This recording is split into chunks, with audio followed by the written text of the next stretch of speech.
एक गांव में एक किसान रहता था। उसका नाम मोहन था।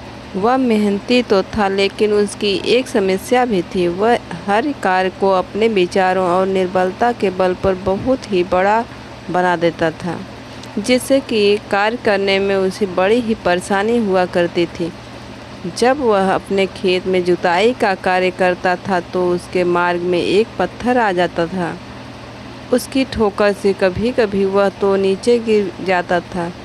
वह पत्थर दिखने में बहुत बड़ा लगता था तथा ऐसा प्रतीत होता था जैसे कि वह पत्थर जमीन के अंदर से धंसा हुआ हो।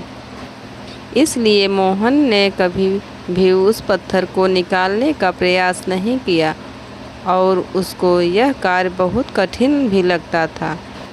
एक के बाद एक फसल तैयार होकर कट जाती थी, लेकिन वह पत्थर ज्यों का त्यों वहीं पर बना रहता था। अब एक दिन जब वह हल जोत रहा था तो जब वह पत्थर के पास पहुंचा, उसका हल उस पत्थर से टकरा गया और टूट भी गया।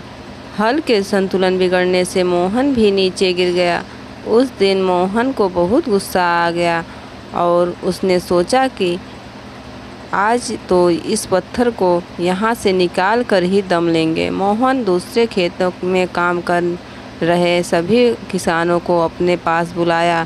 सभी किसान अपना कार्य छोड़कर उसके पास आ गए। मोहन ने अपनी परेशानी बताई।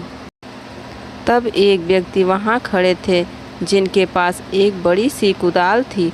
उन्होंने जोर से एक कुदाल मारी और वह पत्थर निकलकर बाहर आ गया। वह छोटा ही था।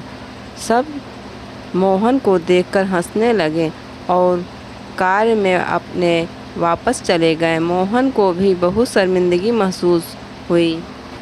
इस कहानी से हमें यह सीख मिलती है कि हमें किसी भी कार्य से भागना नहीं चाहिए।